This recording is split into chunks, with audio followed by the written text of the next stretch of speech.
On Friday, April 14th, 2023 at 3:25 p.m. Eastern Time with Mr. Gordon Knight. Guys, as always, if you'd like to support the podcast and you're watching on Rumble, there should be a little red button for locals. That's Rumble's version of Patreon. You can go support the show for a couple bucks a month. You can get free stuff. I think free access for a month, promo code Tommy, behind the scenes, studio walkthroughs, upcoming guests, guest suggestions, all that stuff. Or you can click on the link for the merch store.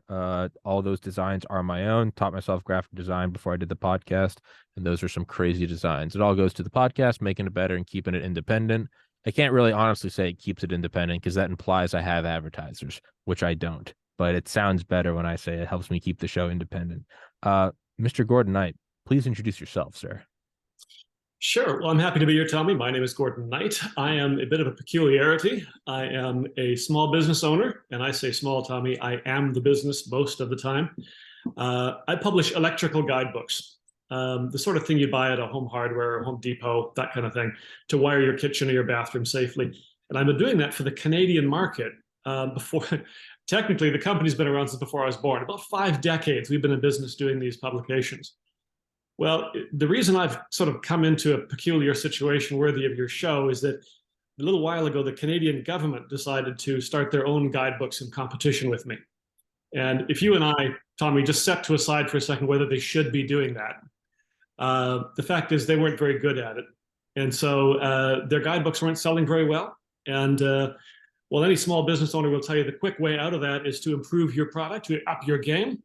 These are civil servants. They don't work that way. Their preferred cause of action was to suppress their competitor. And that Of was, course.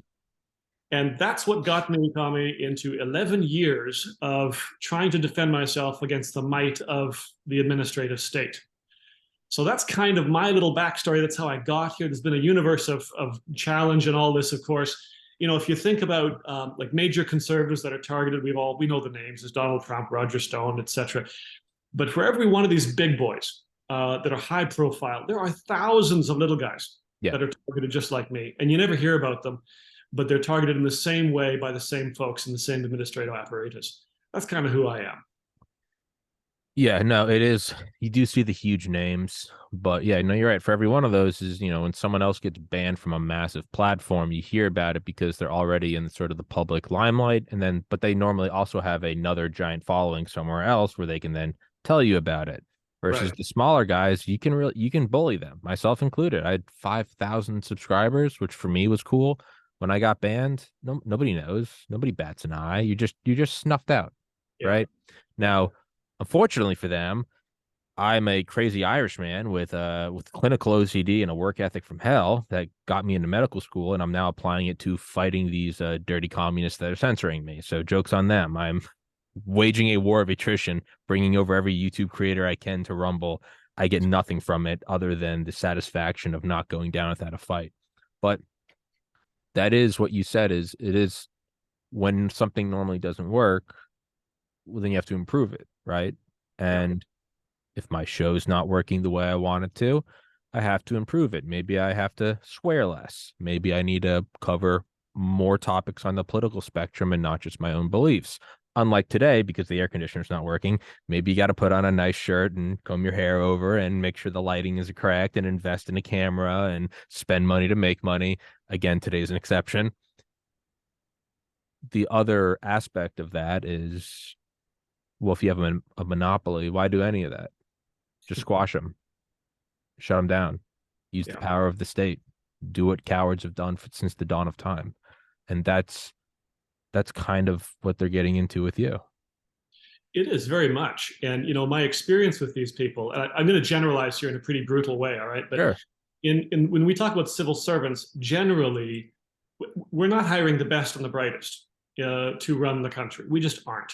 Typically, for an equivalent job in the real world will pay you more money than you're going to make in the civil service, which means the people who get hired by the civil service tend to be on the sort of lower end of the capabilities. Certainly, that's the case in Canada. And just give you a for instance, Tommy, some entertainment value. Early on in their war against me, we had a mediation session. It was required by the court.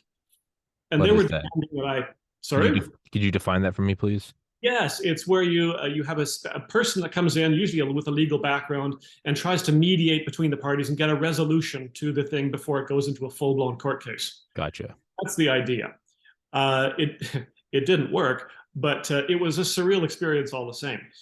My opponent, the civil service of the government of Canada, showed up. It's known by the acronym CSA. They like to call themselves a private company, Tommy, but they're not. They're actually a government agency.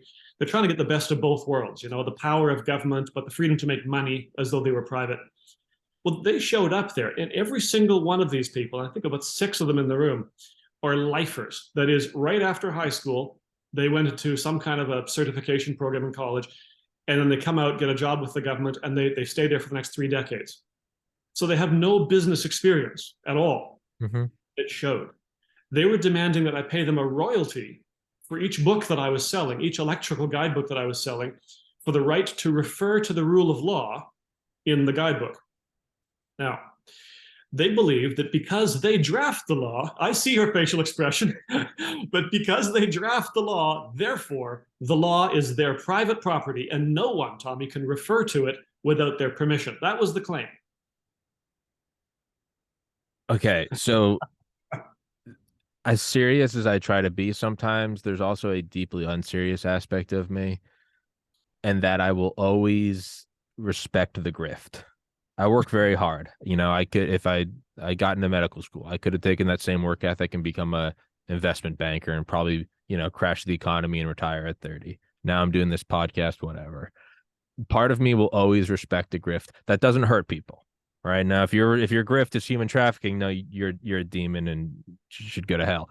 But something like Dylan Mulvaney, I can't believe I'm like, that's a guy that was doing an acting career. It wasn't popping. So he put on some lipstick and now he's got $2 million. I'm like, he's not hurting anybody. Like, I will always respect the grift just as like, now it's not self-respecting and I would never do it.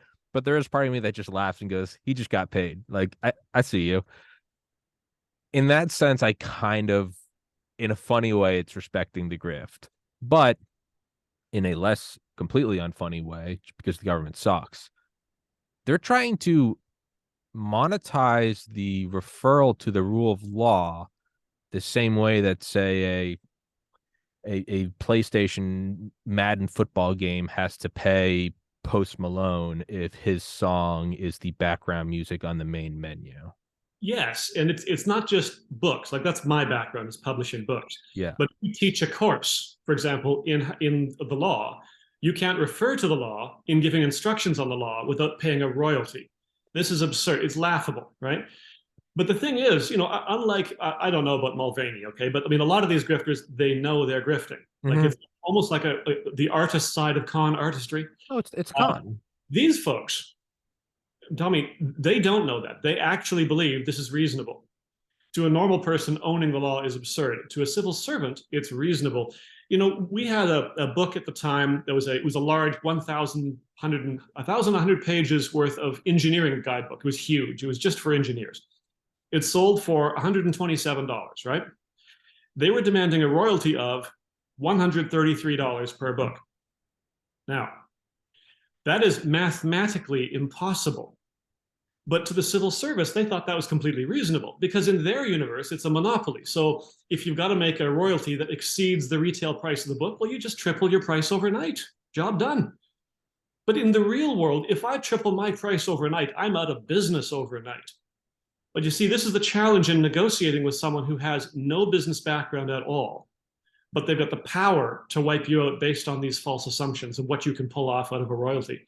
This is the challenge of it. They may be grifting, Tommy, but they're not quite clever enough to connect with the absurdities of what they're demanding. Yeah, that's not a funny grift. A funny grift, again, is two celebrities faking drama against one another on Twitter to get you to click on their Twitter, and then they're getting AdSense revenue. That's funny, right? Sure. That's funny. Kanye tweeting at Donald Trump in like 2017 and saying, "He is my brother. We are dragon energy." That's funny. Nobody was hurt. They are not grifting. Well, they are grifting here, but they don't think it's a grift. They think they're entitled to it. Some of them might know it's a grift, but the important thing is that's not even necessarily an accident, right? It's easy, and I do agree with you in this. It's very easy to say, well, they're idiots who have never had a job in the real world, like a professor who went to school to be a professor. Like you don't work in the real world, which is fine for something like neurosurgery, where it's like, yeah, no, you probably should focus just on that. Don't worry about taxes, and you focus on that. That's crazy. It's one thing to say they're idiots, they don't have any real experience. You also then have to remember that there could be smart people in there who know exactly what they're doing. Now, Yes, for you, they're shutting down your book.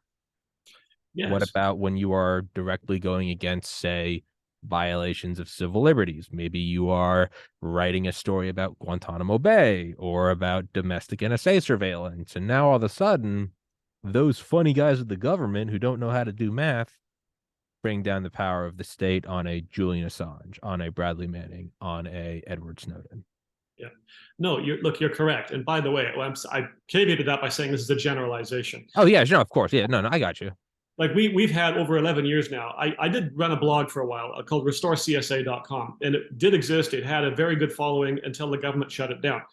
But we got a lot of whistleblowers from inside the civil service. There are good and decent and honorable people in there. They just don't tend to be in charge of the place because they don't last long. Yeah. Usually, if you're very bright in the civil service, you're a threat to the people above you. It's Well, the and reality. you go to the private industry. Right, exactly. You can make more money there. Yeah. So that's kind of the dynamics. I'm not saying everybody's like that, but Sure. we've been dealing with certainly are like that. They also tend to contract when they know they can't handle it internally. So, and they've got, let's face it, they've got access to the treasury. So they can contract top drawer law firms to try to wipe somebody like me out. And they've done that. So I'm dealing with them directly, which is a bit comical. Some of the stuff that comes out of there is it would be hilarious if it weren't so devastating personally. But I'm also having to defend against their contractors, which are top of the drawer, because frankly, they're very expensive and the government's paying for it. Yeah, and that is, yeah, we're, and again, so I normally just a little timeout from the, I normally always drink out of a water bottle, not a thermos, because the thermos is loud and in people's ears and they listen to it and they're like, I don't want to hear you. Again, the air conditioner's broken. I'm sorry. This is what it is. All right. What's up, Tommy? It is what it is. But I'm constantly terrified I'm going to knock that over onto $1,000 of hard drives. But that is, again, the less funny side of where they have mom and dad's checkbook, and mom and dad's checkbook is the treasury of the country. And so where it's, hey, they don't understand competition, and they don't do profit margin, and then you challenge them, well, now they can go get these pit bulls from, Harvard Law or Yale Law. They're charging you $2,500 an hour. What do they care? They have the treasury behind them. And the pit bull lawyers don't care. They're going, beautiful government contract. And then you get the shaft. Right. No, that's the case. The fact is, though, that when they start, even if you somehow manage to overcome all these obstacles that you just outlined, you somehow manage to get legal, you somehow scrounge the pennies to pay for it. The fact is that at the end of the day, the civil service still has inordinate influence, let's say, over court processes. Now, this is where we need to distinguish between Canada and the US for a second, Tommy. In Canada, the civil service controls the courts directly through what's called the Court Administration Service. So the civil servants are the ones who pick judges for cases. They allocate judge scheduling. They can promote and advance a judge. They pay out bonuses at the end of the year. So when the civil service is a plaintiff in a case, the judge for that case is selected by the plaintiff. Now, it's not quite as overt down here. There are lots of, look, justice is screwed up in the US, but it's not as bad as it is in Canada. In my particular instance, Tommy, when they started losing this thing, the civil service selected as a judge between myself and this agency an employee of that agency. So they ruled in favor of their colleagues. This is what's called trial rigging. And that's what's so breathtakingly disappointing about the whole process, that it's not that you're not able to win. It's not that you're supposed to be innocent until proven guilty, right? It's not that you can't win. It's that you're not allowed to win. It's when the arguments don't matter, the evidence doesn't matter. Whether you're innocent or guilty isn't relevant. It's what the government wants. And that, tragically, is what's typical now in the Canadian judicial system. And I'd venture to you that it's creeping in. It's encroaching on the US system as well. what does one even do about that? I mean, that breaks your soul, right? That getting banned from YouTube, I mean, that broke my like I put my life and soul into building this podcast. I have a biology degree.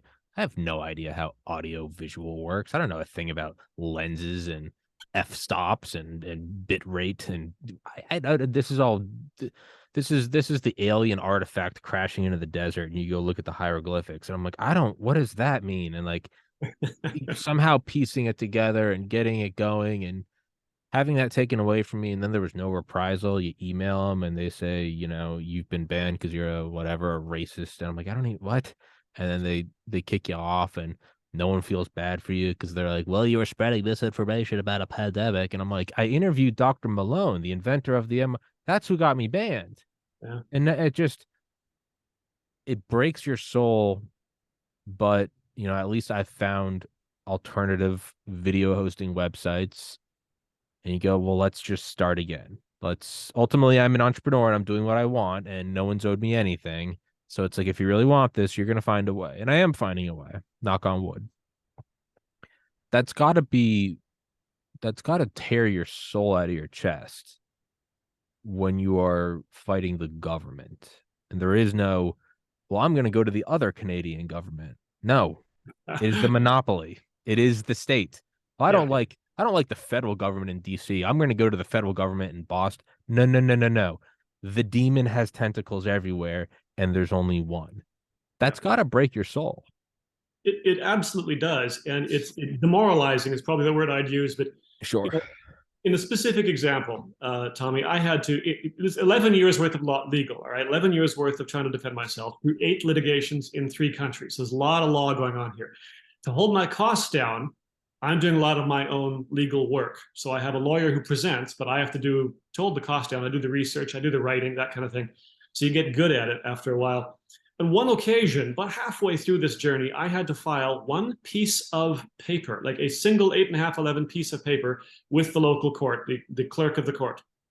The clerk's office is located in a large office tower that handles a whole bunch of legal issues. So lots of courtrooms there, and there's this big window you have to go to, big lineup. To do this one piece of paper, all I have to do is hand the paper to the clerk, they stamp it, it's receipted, off we go. This is not a major deal. But remember, my opponent is the civil service, and there's a civil servant who has to stamp it. And if they stamp it, there's evidence that's been admitted against their colleagues. So when I show up at the window, there's no end of excuses for why they cannot accept my filing. And the excuses, Tommy, were hilarious, if you'll permit me. The first one was, the heading is wrong. It has to say, keep in mind this is Canada, it has to say, in the name of Her Majesty the Queen on top. And it doesn't say that. Therefore, I have to drive home. 2 weeks later, when I get more time, I can drive back in, pay for parking, go up the escalator, present it. Now it has the right label on the top, in the name of Her Majesty the Queen. Now I can't do it because, I kid you not, it's on the wrong size paper. It has to be legal paper, not letter paper, so they can't accept it. So I drive home. Then I change it onto the right size paper. I bring it in 2 weeks later. Now I can't do it because, look, it says in the name of Her Majesty the Queen on the top. You can't do that. So I have to go back, take the thing off that they demanded I put on, and I bring it back. Now I can't file it because it's on legal paper. It should be on letter paper. Don't you know that? And it goes on and on and on. This one piece of paper, Tommy, took me 8 months of time to try to get it filed. It was a total of 12 trips to that court window. And you talk about demoralizing. There was a sense of dread that comes over me as I was going up the escalator. And you can start to see the window at the top of the escalator, and you just know you're powerless. They have total control over the situation. There is no alternate window. This is the government, like you're saying. You have to file it here, and there's nothing you can do to compel them to file it. And there's this dread, this palpable dread as you approach the window. And I can tell you as a closer on that one, I failed. To get one piece of paper stamped, I had to actually, it sounds ridiculous. This was in Calgary, Alberta, so just north of Montana. I had to fly to Toronto, all the way on the other side of the country, to file it in their headquarters building because that was a different window. It was the only other window in the country that I could do it. And I failed there too. I had to get a lawyer to do it and force them to accept the one piece of paper. This is the reality. It's not just what happens in the courtroom, Tommy. If the opponent is the civil service, they can logjam you at every step of the way, all at your expense, all at your frustration, and you have no recourse. That's demoralizing. Yeah. I mean, I guess and I guess the closest thing I could relate to that is I was pre-med in college. All I did was study. It's 7 days a week. I went to a party school in the SEC, University of Georgia. I went to one football game, 30,000 beautiful women. I never went out and partied. All I did was study. I did I did independent research in aquatic toxicology. I volunteered at the hospital. I shadowed doctors. I got the letters of recommendation. I made this my religion. I studied for the MCAT. I scored in the top 5 percentile. I proudly can say I got into the University of Miami Miller School of Medicine. I was one of 100 acceptees out of 15,000 applicants. But the earliest there was a date, it's like the earliest you can apply, and applicate getting in early is half the thing. You can have the best resume in the world, but if you're applying at the end of the summer, they've already, because these are all private medical institutions, they're also trying to, student A might not be a perfect shining 10, but they're trying to fill up positions of people who are going to be paying $400,000 in medical tuition. So this is a business on their end, right? So you have some very smart people that get cocky and they apply at the end of the summer and they don't get in, or they get into a lower rung school. You have people who are really go-getters, maybe don't have the best grades, but they'll get into a, maybe not a Harvard, but they'll get in up there because they're just ready. It's going, take it. I mean, like with like military precision. I had got the document. I had looked up I was like the earliest time you can get it. I like timed it on like when like to the post office, like the post like the stampage I would need, the money I would need. Filled that. I had like filled it. I had filled out like rough drafts just so I knew like how I would have to fill it out. I had this thing ready, like had the alarm set, like went to the when the like the post office opened, and I like got it in and like waited when the actual like online portal opened. I remember stepping out of class. I was like, I have to go to the bathroom, like grab my laptop. Teacher's like, where are you going? And in my mind, I was like, I don't give a shit. I'm applying it. Like I went out to like just like the hallway, sat down, like opened up the like the AMCAS, it was the American Medical College Associate, whatever. Went in and like was and then it opened and I like typed in my like student pin, got it. I had to have been probably, I mean, I think like a million kids applied every year. I truly believe, like hand on my heart, I was probably like in the first 10 to get it out, right? So in my mind, I'm like, you can apply early and be okay and probably get in, or you can have incredible grades, apply a little later and get in. I had incredible grades. You need 2 letters. I had 6 letters of recommendation. I did everything. You should probably score in the 70th percentile of the MCAT or higher. I scored in the 95.6. Like, I was like, I'm about to bulldoze this process like a machine. 2 days after the applications opened, they sent out an update and said they're changing the forms. Me and every other kid that had prepared to just be the best were shafted. You had to re-get the application, send it back in, and now you're in the clogged up system. And now, to no fault of your own, you've put 4 years of your life into trying to get into the dream medical school. And AMCAS, all these medical schools are private. AMCAS is a government run thing. None of it mattered. And when you get back to them and you call them, you go, I did this. They go, things change and there's no recourse. And I ended up getting into one Now, ultimately, this saved me because I decided I didn't want to go to medical school. Had I been accepted, I probably would have signed all the documents, and then 6 months later realized, oh shit, I'm at $500,000. So to me, it was actually a blessing in disguise. And so the whole purpose of that is I kind of wanted to bring that back to you. Has any of it been a blessing and when I say it's a blessing in disguise, I don't mean I'm making the best out of a bad situation. No, I decided I didn't want to go to medical school about 7 months later. I 100% would have signed off on $360,000 of loans and would have had to go become a doctor to pay off those loans. It truly was like God's looking out for me. Is any of this a blessing for you? Have you found any blessing, or am I just being optimistic and you're looking at me like I'm an idiot? Which one is it? I'm not looking at you like you're an I idiot. know, I know. I don't know that I've got the blessing identified yet. Okay. Say to you, Tommy, that when I started this, I mean, I'm not a natural publisher. I actually got into this business, family business, because my father wanted a retirement, not because I Okay. had a heart set on being a publisher. In fact, I was only going to run the business for 3 or 4 years and sell it off and Yeah. have my own way. But when they sued me, now I'm stuck with it because they're suing my business, they're suing me personally, and they were suing my elderly father as well. So Mm. I was stuck, right? Kind of like you in the debts thing. That's what you had been stuck with. That's what I was stuck with. And I will say this that so much has changed for me over the last 11 years, going into 12 years next month. Um, some of it has opened up things that could be a blessing going forward.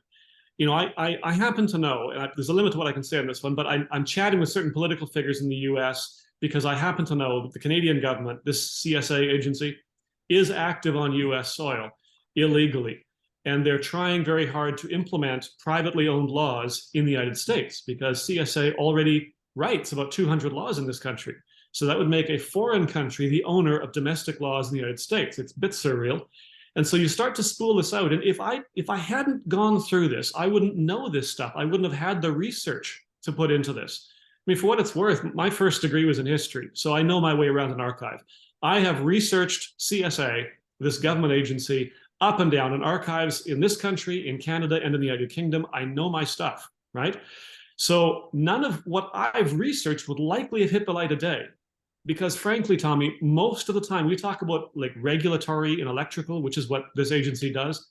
It is boring would be an understatement. Okay. It's kind of like the FAA. Nobody thinks about the FAA until there's an airplane accident, right? Yeah. So there's a lot of things that would have slipped through had this not, had I not had to go through this. And that could be a blessing in the future. Maybe I'm able to help others. Maybe I'm able to, stave off some further difficulty from these civil servants. Time will tell, but there's certainly an option there to see some good out of it. I think you will. It will take some time. For me, it was just 6 months of like, I mean, I couldn't even cry. I was just so angry. And then, that was like May 2013.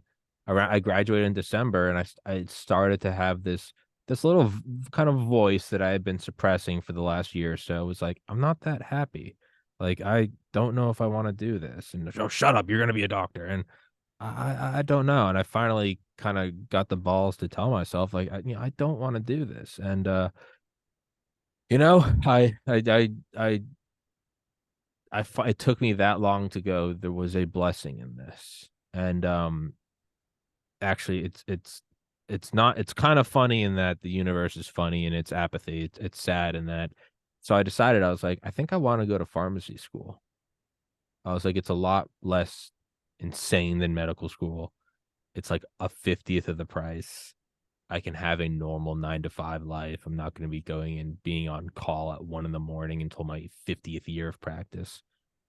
And so I was like, I'm gonna go interview at the University of Georgia Pharmacy School. I was like, I could stay here. I had just a couple months earlier like fallen in love. I'm like, I could stay here with my girlfriend. She's a year behind me. Like, I'm like, I could stay here. This is great. And it was actually 9 years ago tomorrow. And I went in and I talked to the dean, and he goes, I'm looking at your resume. He goes, you got into medical school. He goes, yeah, you're a shoo-in. It's done deal. I was like, all right. And like, I was going to go meet with them in like a couple days and like start signing everything I needed to. That same day, 9 years ago tomorrow, is the day that my older brother took his life. And it put the stop on that. That one's a lot harder to find a blessing in. That one for years, it just seems like pain.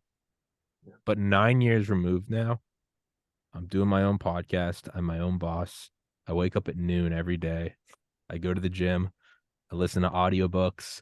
I interview the authors of the audiobooks. When I see something on the news, instead of trying to find an article, I can go, I'm just going to interview the guy about the story. And I just, I live the coolest life imaginable. Right back there is my video game computer. I stream that at night. I'm making money doing that. And when you said earlier, you are the business, I am the business. I have no boss. I have no employees. There's no board of directors. It's just me. It is ultimate freedom. Now, granted, it's terrifying, and you constantly never know if it's going to fail and you're going to be on the street tomorrow. But I have found that the things that really seem to be the worst parts of my life, the most unfair things done to me. Not something I did, like I got drunk and got a DUI and lost my license. I didn't, but that's, an example of something you did. The things that happened to me, the medical school application, the getting into pharmacy school, and then just mentally, I'm just gone. They have always turned out to not only be a blessing for my own life, but helping others as well. And that now I have a podcast with 17,000 viewers. Well, now I can interview military veterans who run nonprofits on how to prevent suicide. And now I can reach 17,000 people and I can have them on. And who knows how many people, I don't know what's going on. It's not like I get emails from people, but I know I'm doing good about something that is meaningful to me. So as blisteringly angry as government bureaucracy or just the unfairness of the human condition can be, if you wait long enough, and sometimes it can be a while. The med school one was 6 months. Losing my brother we're coming up on a decade, and I'm still not entirely there on it's a blessing. If you hold out and you just wade through the shit, you can find the silver lining and then actually help others. And then when it's all said and done, it starts to dawn on you that none of this was an accident. This is what I was here for. So that's what I would say to you. Not that you asked, but that's what I would say to you is hold out because you're going to find the blessing. I think you're right, Tommy. And hopefully without turning this in a dark direction, Yeah, sure. I had to make a call a few years ago, phone call to somebody a few years ago, which goes down as the most difficult call I have ever had to make in terms of intimidation. And Mm. it was to a gentleman whose brother had committed suicide, and his brother was an employee of CSA, this government Okay. agency. He was a senior engineer, and he was a very honest guy. And his name had come forward as somebody who had been fired for the crime. I use the word crime with little hash marks around it, of refusing to falsify safety testing data on consumer products. You see that the government wanted to push through these products as quick as they could, and even if they weren't safe, they only get money if they certify them. And he was saying, no, I'm not going to do that. And so the CSA decided to fire him, and it got worse than that because he knew stuff. He was dangerous. He knew what they were doing. And so they proceeded to make calls and using government influence to blacklist him everywhere around so he couldn't get another job. He was complaining about it throughout to their ethics team and found that the ethics team was not actually what they were billed to be. They have one to say they've got one, but they weren't actually having any teeth to correct anything. The actual phrase that he was given before he was fired was, if you don't like it here with regard to falsifying safety certifications, you can quit or kill yourself. That was the line he received. And with great tragedy, that's what he did. They took away his ability to make a living. They took away his reputation. He couldn't get a job anywhere because of the government. And I had to speak with his brother about that and figure out what on earth went wrong to see if there was something we could salvage. Some clouds don't seem to have silver linings at all, Tommy. They just don't. But the reason this brother was willing to talk with me is because he was trying to hopefully save lives elsewhere. All these medical devices which are being certified without safety certification, that is, they're not safe, but they have a safety label put on by the civil service, stuff like that. If we can draw attention to that, we potentially could save lives down the road, and we can maybe draw the silver line on that horrifying cloud of suicide. That is the worst call in my history thus far. I'm glad I made it, but it's the worst one I've ever had to go through. Yes, sir. And that is something that you can kind of settle into. It's a form of bargaining where you go, you know what, maybe there are just some dark clouds and it just is what it is. And that can also be depressing where you go, it's a dark cloud, every cloud's dark, but it can present itself as a rational compromise where you go, some clouds just, and you move on. Being the hard-headed Irishman that I am, there was also a stubbornness in me that was like, I'm gonna find a silver lining in this just to say F you to the universe. Like for no other reason. Not some noble, I'm gonna do something brave and bring awareness to mental health. That sounds all well and good, and I can say that now. But for 9 years, a lot of it was just like me looking at the universe and just being like, screw you. Like I'm doing this to spite you. I don't care if it kills me in the process. I'm taking you down with me. And then, eventually something beautiful did come from it. But, that is a thing where it can just seem like there is no value to it. And I can't even say you're wrong. It's Well, the thing is, Tommy, even right now, like when we started this conversation, I had no idea we were going to start talking about suicide. The fact is, you've got this massive audience. I mean, you're fairly well known. You're talking about mental health issues, you're talking about suicide issues, and you don't know who needs to hear that, correct. right? And so there may be silver linings there that you're That not we're going to, not that that I'm we're not. not seeing. Exactly, exactly. And that's kind of where I'm trying to, put myself here is that I may not know where this is going to land exactly. And I may not be able to discern, if anybody has been saved as a result of what I'm doing, but there's the prospect of it. And so long as there's the prospect, and so long as we're fighting on principle, on matters of integrity and honor, then, keep going. That's the goal. Absolutely. Yeah, absolutely. When I was back to the OCD thing. When I say I'm OCD, I don't mean it in like oh my God, I have to keep I mean like clinical OCD. Literally, I had to do therapy for a couple months because they were like, you were one step below hospitalization. And I was like, and this was like years after I got into med school. And I was like, they're like, was it worse in the past? And I'm like, it was a lot worse. So by that definition, I was like, I should have been hospitalized in college for I had no idea. I just figured I was a hard worker. So like, but like with that, I downloaded like or bought the different prep books for the MCAT. Kaplan was one company, Exam Crackers, Princeton Review, the Berkeley Review, all these different companies, and I was going through them all, and there's only so much science. They all have this gravity's the same in all of them, but they start covering different topics, and the OCD part of my brain was like, well, they're covering something that they're not covering. And I started to find the things that were outliers. And I was like, well, I can't, I need to get all of them together. So I just started making these PowerPoints.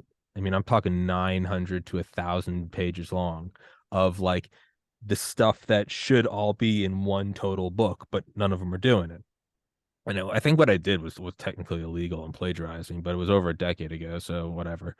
And I just put these all together in a PowerPoint and I used it. And then the proof was in the pudding. I aced the MCAT. And I remember taking these things and I was like, they are of no value to me now. I'm not retaking the MCAT. And I think I just uploaded them to Reddit. And I was like, hey guys, free study guides. Like, I took all the different reviews because people are always, which one's better, Kaplan or Exam Crackers? And the things are, is these prep books, these prep courses are expensive. They're like $1,000 of each. And some of my best friends that were also applying were like first generation immigrants from Africa, first generation immigrants from like Vietnam. One of my friends literally lived above his parents' laundromat. Like they didn't have the money, so they had to choose the one that they thought was best and buy it. I didn't. I'm from a well-to-do family. I grew up wanting nothing, so it started with me just giving it to them. And I was like, I already took the MCAT, so now I'm not worried about you guys like competing against me. So I was like, they're yours. And then eventually I was like, well, why don't I just post them online? And the point of all of this is not to pat myself in the back because I don't care. But it was people starting to email me like or on Reddit before I got eventually banned years later, just messages about like, hey dude, like I'm a single mom, like I couldn't afford any of this shit. Like I took the MCAT several times, like failed. Like, dude, your study guides helped me so much. Like I got in. I was like, oh, that's cool. And then it happened like a second time and like a 10th time and a 20th time. And eventually I got banned for I don't remember what. But these are people that got it like that shifted their life. Like there's another doctor in society. So none of that's important. Like that's whatever. I don't care. But it does serve as a reminder to me that they had an email address they could contact me and tell me. There are a lot of people that might be listening to this show or 500 episodes ago and hear a story and they don't have an email address, or even if they did, it's not something as simple as, hey, bro, thanks for the study guide. It's something very personal, like I am suicide. They might not want to talk about that with a stranger, which is, I get it. But to your point, that is one of the things that keeps me going is like, you just might not be seeing the silver linings. You might be the silver lining for someone else. And I think that's a worthwhile fight. And it also helps with my own sanity I'm like, okay, this cloud's dark. And I'm like, all right, someone else is seeing the silver lining. And who knows, maybe I'm just lying to myself to stay sane. But yeah, man, I don't know. No, I think you're right. You're onto it. And I feel very similar in that, Tommy. Sure. I've heard over the years, I've been doing this long enough now that, Yeah. people have heard about me, even if my book is banned now, my website was taken from me, I'm banned on Amazon, kind of like you. I've had a similar background on that. But, I've heard enough from enough of these people out there that say, I'm going through something similar. The civil service is hitting me, or the deep state is hitting me, or whatever language they use. How do I get through it? And I do have a wealth of knowledge now. I mean, the fact is, to survive this kind of thing, if you're the little guy, you have to be wily. You Oh got yeah. to be creative. You got to Oh be yeah. on game all the You, time. you Kind gotta of be like slippery. Can't grab you. every hit has to connect, is what it comes out to. Yeah. So I have that experience, and I'm able to, within reason, okay, I can help out with these other people that are going through similar things. And if I can help them through something that spares them or their family some difficulty, then I've done enough good, right? I've contributed here in a meaningful way, and there's your silver lining. So I'm hoping I can do more than I've done thus far. We'll see on the big picture if we can roll back this Mm. administrative state, at least get them out of the United States. Canada shouldn't be down here anyway. So if we can do something like that, that'll be a huge win and an obvious silver lining. Until then, it's all these little stories, some of which you hear about, and some, Tommy, you're never going to know about, but you have to have confidence they're there. You do have to have confidence they're there and have faith that they're there. And it's not easy. And even having this conversation, we're doing this podcast, and like I started the podcast because I was like, yeah, it could just be cool. And several months later, it's like I'm interviewing doctors and I'm getting banned from websites. And I'm like, did not sign up for this. Like, people are emailing me. They're like, you're a disinformation Nazi. And I'm like, I just interviewed a doctor about vitamin D. Like, I wanted to just do cool interview. I want to interview, like, I don't know, like a comedian or something. I want to talk about cool shit, like roller coasters. I don't know. And it's like, no, I'm interviewing like Ukrainian refugees. And I'm like, this is so much heavier than like I ever wanted it to be. I just wanted it to just be fun. But sometimes I pause and I go, well, then why am I doing this? Like, if I'm going to put this much work into it and lose this many friends and get so many angry messages, like, why not just go get a 9 to 5 at, like, why not just go down the street and become a bartender? Like, what am I doing? Like, I don't think the podcast does okay, but it's nothing to write home about. It's enough for an apartment, but it's not like, oh, you got that podcast money. No, what? No, I don't have that podcast money. Why do I do it? I think maybe deep down I know it's a worthwhile thing, and I would imagine that's maybe behind you as well. There are easier ways to make a normal living. Yes, emphatically, Tommy. But you talk about getting a job as a bartender, a 9 to 5 or something, and without disparaging, work a day. Sure.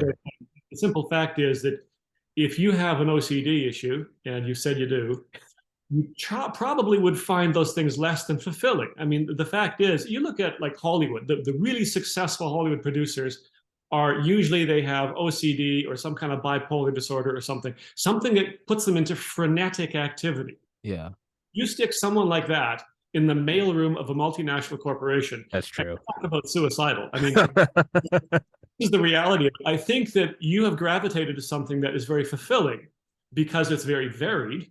It's very deep. You're dealing with people at the top of their game. You talk about McCullough, for example. I mean, hard to get higher than that. I mean, this is what you're doing, and it works for you. Hmm. In my case, I didn't ask for this, but I happen to be doing a fight of my life that I happen to be fairly well positioned for. And I'm trying to do good here. And if I can do good, it's fighting for something larger than myself, which is really the goal of most folks. Hmm. This is where you get some fulfillment out of it. Yeah, it is sort of that was it is it Maslow? Is it Maslow's hierarchy? Is that the pyramid where the bottom is like food, shelter, water, and then the next is like I don't know, like companionship or something, and then it's up and up and up till like happiness, fulfillment, self-actualization, and then it's like, leaving the world better than you found it or whatever. It is kind of that where it's like, nah, not rolling in money. I certainly don't have like a poppin' social life, but there is like a deep itch that is being scratched. And you're like, when you watch the news and you just see how dark everything is, you go, I know I'm trying. And am I gonna succeed? I have no idea. Is the state just gonna lock me up and kill me? I'd say there's a solid chance of that. But you, there's a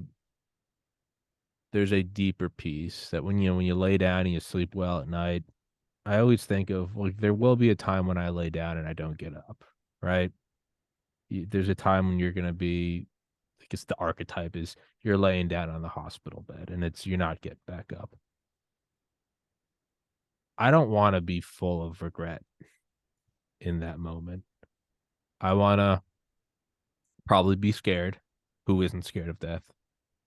But I want to just go, like, I want to be able to go back. I want like 80-year-old me to visit me and just look at me and be like I'm proud of what you're doing. And I won't even know what he's talking about. But that's what I want is the deep itch to be scratched. And that's what I do have. And I think that's what you have. And that is worth it.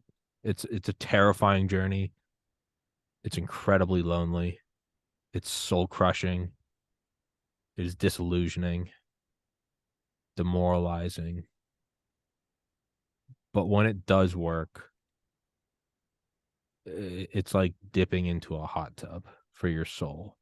You're like, okay, I did it. And maybe the next people that come into this world are going to have it a little better. And I think that's a worthwhile fight.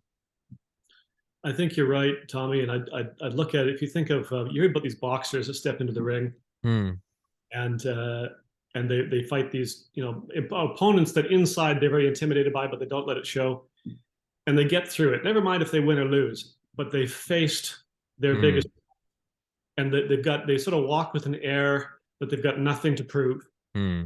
And there's something in that too, right? That you've been targeted by, you've been canceled all over the place. I've been canceled. You faced your biggest opponent. You stood your ground honorably, right, for something, a cause that's larger than yourself, and you've got nothing to prove. And there's a sense of fulfillment, yes, but there's a sense of inner peace that comes from that as well. That you can look back on this in years to come and know that your candor, like how you handled it, was honorable, what you were doing was honorable and worthwhile, and you don't have a regret on that. There's a lot of folks out there, Tommy, that they're pardon me, they're pissing away their lives, and Hmm. you don't have to worry about regret if what you're doing is meaningful and substantive. Yeah. What was that? Was it Hunter S. Thompson? I don't know who it was. Some quote where it's like I'm gonna completely butcher it, but it's like the purpose of the boat is not to stay moored in the harbor safely. It's to go out over the horizon, and it might sink. You might get hit by a rogue wave or taken over by pirates. But the point is to go journey into the new world. Like that's what it is. It's very safe to not do anything, and I get it. It's very safe. It's very calming, but it's also death. It's an early death.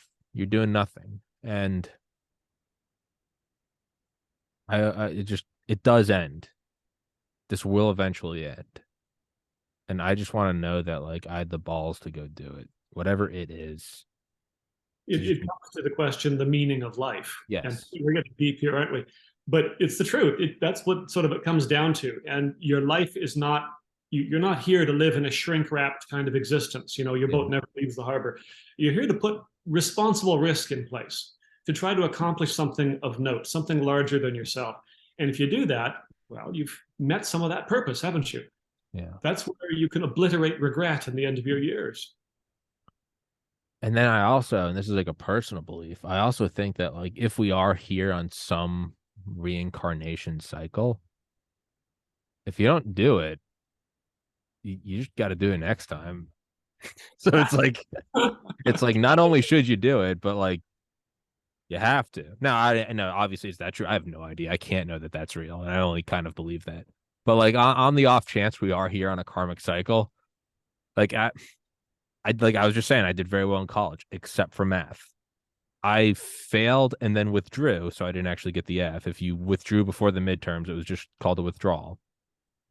I with I WF'd, withdrew, failed from pre-calculus 3 semesters in a row. Sorry, And that's I'm sorry, Tommy. That is funny. that's bad, man. And I was like the number one, number two kid in OChem, genetics, microbiology, physics. I was knocking that shit out of the park. Pre-calculus, I just couldn't. I'd get angry and I'd just like, fuck it, and just get an F and I'd withdraw. And then it just finally dawned on me that I didn't have to take it and do well. It just would also mean that I wasn't going to medical school. And I wanted to go to medical school. So eventually I just was like, I have to take this course and I have to pass it. And I did. And it wasn't easy. But I finally was just like, there's no way around this. Now, you don't have to if you don't want to go to med, like, that's fine. It's a choice. You don't have to do the karmic cycle. I mean, who knows? Maybe we chose to do that. I have no idea. But if you do want to ascend or enlighten or whatever spiritual thing beyond this physical realm is, you got to pass the class. And I can tell you, it would have been a lot less painful to have just taken the class once and put in the time instead of withdraw failing three. I don't know how I got into medical. Like, did they not look at that and think something was wrong? No one ever brought it up. They're like, what is it with that? And I was like, don't worry about it. It's pre-calculus. But like, you eventually have to do it. So you can do it in 1 semester, you can do it in 4. And yeah, I guess part of me is thinking like I do believe in God. That's my own personal belief. I don't push that on anyone. And I do think I got to talk to him when I die. I'd rather be able to look him in the eye and be like, I did some bad things. I wasn't always the best friend and, things that only he knows about. And I'll be like, and I'm not proud about those. But the big one, the big thing, you and I both know I tried my hardest and did the right thing. And like that's what I want. I want to be able to walk into whatever heaven or the afterlife or whatever it is. Choose your religion. And I just want to be I don't want that feeling of like death and you're like, oh man, I'm getting I want to be like, hey, I didn't do perfect, but like I know what I did. And like that's what I want is I did it. It's my own. I owe nobody anything. I don't need to prove anything to anyone. I know where I stand. I know I'm proud of myself. And fuck it. That's all I need. I don't know, man. Your final thoughts? I said we wrap this one up. I think we just came to a beautiful ending. Well, we covered interesting topics, my good friend. We did a lot of stuff here that I wasn't expecting. Getting the meaning of life, how to be successful. No one ever expects it. They come in here thinking they know what it's about. Oh, we're going to talk about my book. I'm like, good luck. Well, I do appreciate your time, Tony. Thank you for having me on here. The book itself, I think we touched on this already. It has been banned. So Deep Six Diaries. I would love to sell it on here. I could use the money, but they have banned the book. But there is some information available at the website, deep6diaries.com. So deep6diaries.com. You can email me if you want. I may be a little slow getting back. The volume is high, but I will respond. And so if there is a time when the book has been released by the heavy-handed bureaucrats, I will put an advisory out there to everybody and let them know that you can now pick it up. Until then, it's a rarest book in America. Hell yeah, man. That's how you know it's good. Well, thank you for coming on here. Thank you for your vulnerability. Some people get very uncomfortable when I talk about things like this and they kind of clam up, which is cool. You don't have to. But yeah, people come on here and it's often a roller coaster. And then the real funny thing is I didn't know we were doing this either. So it's not some like, oh man, Mr. Knight has no idea what I'm about to pull on him. I also don't know what I'm about to pull on me. I'm going in this roller coaster with you. Tommy, is this a roller coaster? I'm like, I think it is. I don't know. I haven't been on it before. Like, I'm blindfolded too, man. But I think that's what makes it fun. And I think when you kind of take off all boundaries, that's when something really cool can happen. And Agreed. I guess that's our final thesis against the evilness of bureaucracy is when you have no guidelines and red tape, something beautiful happens. If we had tried to plan this out with government talking points, it would have been awful. It would have put you to sleep. Instead, we went this way and that way, and who knows? But I'd love to have you on here again, man. That you're a cool guy. We can shoot the shit about whatever. And yeah, I'll email you this link right now, and I hope you enjoyed it. Thank you so much, Tommy. Real pleasure chatting with you. Thank you, sir. Everybody, thank you so much for watching. Mr. Gordon Knight. Guys, Deep Six Diaries, deep6diaries.com, deep the number 6 diaries.com. Thank you so much.